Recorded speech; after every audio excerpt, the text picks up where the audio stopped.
नमस्कार, आप सभी का स्वागत है हमारे चैनल पर। अनंत चतुर्दशी का विशेष महत्व है क्योंकि इसे भगवान विष्णु की अनंत शक्ति और उनकी निरंतरता का प्रतीक माना जाता है। अनंत का शब्द का अर्थ होता है जिसका कोई अंत नहीं है, इसलिए इस दिन जो भी करते हैं उसका अनंत गुना फल मिलता है। अच्छे काम करोगे तो उसका अनंत गुना फल मिलेगा, और यदि कुछ गलती या बुरा काम करोगे तो उसका भी अनंत गुना फल मिलेगा। इसलिए सबसे पहले जानते हैं अनंत चतुर्दशी की पूजा विधि, फिर अब वीडियो के अंत में हम आपको बताएंगे कि क्या नहीं करना है, और अनंत चतुर्दशी का भी हम महत्व भी बताएंगे। भगवान विष्णु तथा माता लक्ष्मी के सभी भक्त चैनल सब्सक्राइब करें, वीडियो को लाइक और शेयर ज़रूर करें। इस दिन पूजा विधि के लिए हम आपको बताते हैं कि इस दिन आपको विष्णु भगवान की पूजा अर्चना अनंत भगवान के व्रत के रूप में इसको मनाना है। इस दिन 14 गांठ का अनंत सूत्र भी बांधना है और भगवान से सुख समृद्धि और शांति की कामना करनी है। इस बार अनंत चतुर्दशी का शुभ पूजा मुहूर्त है। यह 16 सितंबर को 3:10 से लग चुकी है और इस तिथि का समापन 17 सितंबर को 11:44 पर समापन होगा। तो उदया तिथि के अनुसार 17 सितंबर मंगलवार को मनाई जाएगी। यह इसका शुभ मुहूर्त है और अनंत चतुर्दशी न केवल धार्मिक दृष्टिकोण से महत्वपूर्ण है, बल्कि यह पवित्रता, दृढ़ संकल्प और जीवन में अनंत उन्नति के प्रतीक के रूप में भी इसे मनाया जाता है। इसलिए अनंत चतुर्दशी का त्यौहार अवश्य मनाएं। और इसका महत्व, पूजा का समय हमने आपको बता दिया है। सुबह 6:07 से शुरू करके 11:44 के बीच में किसी भी समय कर सकते हैं। और अनंत चतुर्दशी का महत्व, चतुर्दशी का इसको अनंत चौदस भी कहते हैं। इसका विशेष महत्व क्योंकि इसे भगवान विष्णु की अनंत शक्ति और उनकी निरंतरता का प्रतीक माना जाता है। इसीलिए जो भी काम इस दिन करेंगे उसका अनंत गुना फल हम सबको प्राप्त होता है। और इस दिन भगवान विष्णु को अनंत स्वरूप में ही उनकी पूजा की जाती है, यानी विश्व रूप में। यह पर्व मुख्य रूप से जीवन में आने वाली कठिनाइयों और दुखों के निवारण के लिए मनाया जाता है, क्योंकि भगवान श्री कृष्ण ने महाभारत काल में पांडवों से उनके जीवन की परेशानियों से मुक्ति दिलाने के लिए यह व्रत उन्होंने उनको बताया था, और सभी पांडवों ने इस अनंत व्रत का द्रौपदी सहित, माता कुंती के सहित व्रत रखा, इसके नियमों का पालन किया था। तो इसी व्रत के प्रभाव से पांडवों को खोया हुआ राज्य और मान प्रतिष्ठा मिली। तो आप समझ सकते हैं इसकी कितनी बड़ा महत्व और कितनी बड़ी मान्यता है। इसीलिए ये सुख समृद्धि प्राप्त करने का विशेष दिन होता है। और अनंत चतुर्दशी की पूजा विधि अब जानिए कैसे करेंगे पूजा। शुभ मुहूर्त बता दिया, महत्व बता दिया, पूजा विधि जानिए। जानने से पहले एक बार फिर से रिक्वेस्ट, जो लोग नए हैं चैनल पेज पर पहली बार हमें सुन रहे हैं, प्लीज़ चैनल सब्सक्राइब करें, वीडियो को लाइक और शेयर कर दें, तथा हमारे चैनल के अन्य वीडियो भी देखें जिसमें हमारा लाइव स्ट्रीम आती है योगा प्राणायाम की, और भागवत की लाइव स्ट्रीम आती है, श्रीमद् भागवत महापुराण कथा और श्री रामचरितमानस की विशेष सरल विधि से चौपाइयों के अर्थ सहित इसे समझाया जाता है।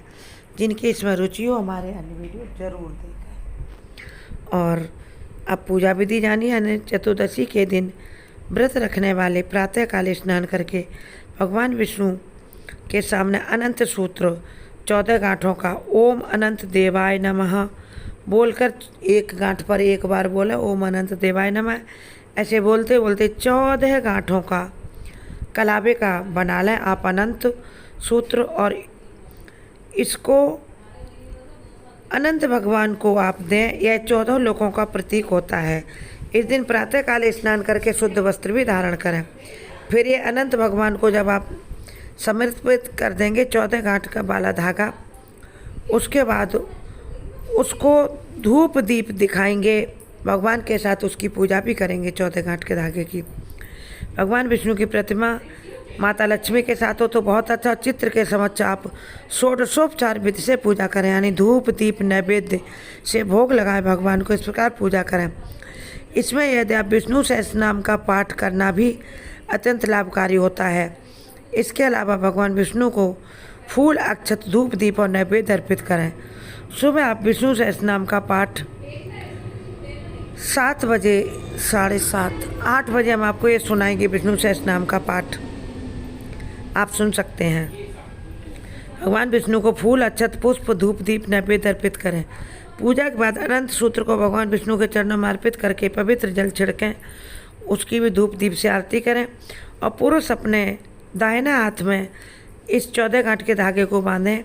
पुरुष या बालक तथा महिलाएं और बेटियां अपने बाएं हाथ में अनंत सूत्र को बाईं कलाई पर बांधें। यह सूत्र भगवान की अनंत कृपा का प्रतीक होता है, जो 14 गांठ यानी हर प्रकार के कष्टों से मुक्ति दिलाता है तथा 14 लोकों 14 भुवनों की कृपा को प्रदान करता है। पूजा के दौरान भगवान को पंजीरी, मिष्ठान और अन्य नैवेद्य का भोग अर्पित करें। इसके बाद प्रसाद रूप में इसे सभी को आप बांट दें। अनंत चतुर्दशी का व्रत फलाहार के साथ किया जा सकता है। शाम के समय व्रत खोलने के लिए विष्णु भगवान की आरती के बाद आप जो भगवान को आपने भोग लगाया हो उसी का आप फिर भोजन भी करें, जिससे जब भोजन आप प्रसाद रूप में पाएंगे तो अनंत फल आपको उसका प्राप्त होगा और शुद्ध बुद्धि होगी तथा आपका आत्मविश्वास बढ़ेगा। आप अपने जीवन में तरक्की की सीढ़ियाँ दिन पर चढ़ेंगे।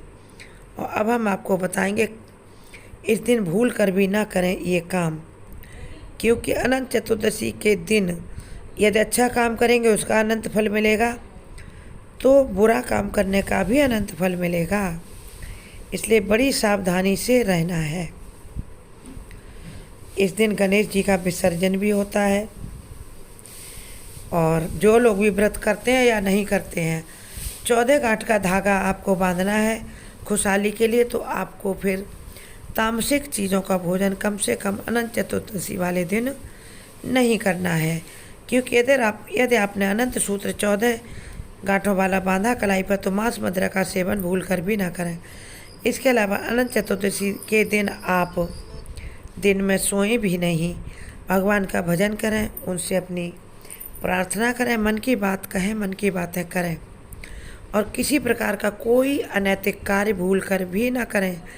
किसी को सताना नहीं है, गालियाँ नहीं देनी, अपशब्द नहीं कहने हैं, शारीरिक मानसिक कोई अपराध नहीं करना, चोरी चकारी भी नहीं करनी है तथा किसी को किसी भी प्रकार दुख नहीं पहुंचाना है। महाभारत के अनुसार इस दिन केवल उन्हीं का, कहीं इस दिन श्राद्ध भी करते हैं, लेकिन महाभारत में श्री कृष्ण ने बताया था केवल उन्हीं का श्राद्ध करना चाहिए जिनकी अकाल मृत्यु जैसे किसी एक्सीडेंट वगैरह में हो जाती है। उनका अनंत चतुर्दशी के दिन श्राद्ध किया जाता है और भगवान विष्णु को समर्पित किया जाता है, जिससे उनको जो आत्मा उनकी भटकती होती है, जो कोई दुर्घटना में मर जाते या लोग फांसी लगाकर आत्महत्या कर लेते, उनका श्राद्ध अनंत चतुर्दशी वाले दिन ही करना चाहिए। अन्य किसी का श्राद्ध भूल कर भी ना करें। उनका श्राद्ध इसलिए करते हैं कि उनकी आत्मा भटक रही होती है, उसको भगवान विष्णु अपने चरणों में स्थान दें और उसका भटकाव खत्म करें और हो सके तो मोक्ष प्रदान करें। बाकी किसी का श्राद्ध ना करें, नहीं तो पाप लगता है। कमेंट बॉक्स में जय श्री विष्णु लिखें।